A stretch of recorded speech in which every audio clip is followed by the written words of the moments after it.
that stereotypical idea of who is a homeless person or who is a rough sleeper, we kind of need to open up our eyes a little bit and say this can impact anyone, particularly where we are at the moment with all of these rate rises, the cost of living spiralling. That cohort of people that you thought was the homelessness population, suddenly that broadens out very, very quickly to people who might have had secure housing, who might have had a secure job and have experienced a few hard knocks, and they can actually end up on the streets, and that could be you.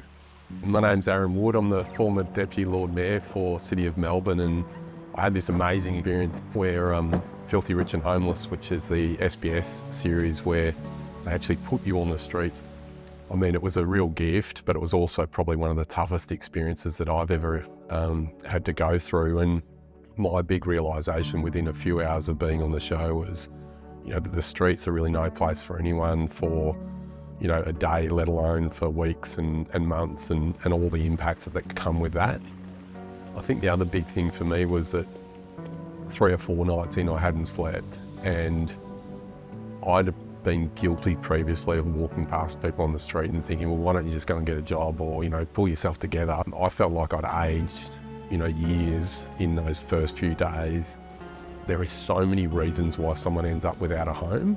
And often the person you think is going to be that stereotypical person who's homeless is so far from that. It can be, a single parent with a young family.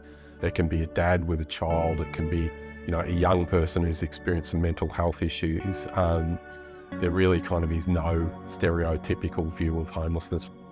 We dealt with homelessness through the local government lens, and unfortunately during my 8 years on council, we had hundreds of people sleeping rough on the streets. It was a very visible problem.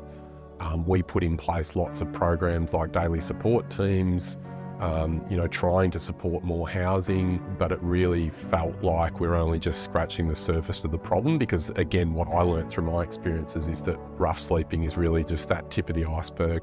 If you really think about it, a human sleeping on the concrete, particularly at this time in Melbourne when it's freezing cold, I think we probably feel a sense of guilt about that. Homelessness is absolutely solvable, and I think we just need to reinforce that point that there are really known ways of tackling homelessness, and first and foremost getting a roof over someone's head, so you need more housing. That's absolutely paramount. Also having those support services, the relationship first approach is, it's no good just getting someone into a home if they then aren't getting the support that's wrapped around them to help them.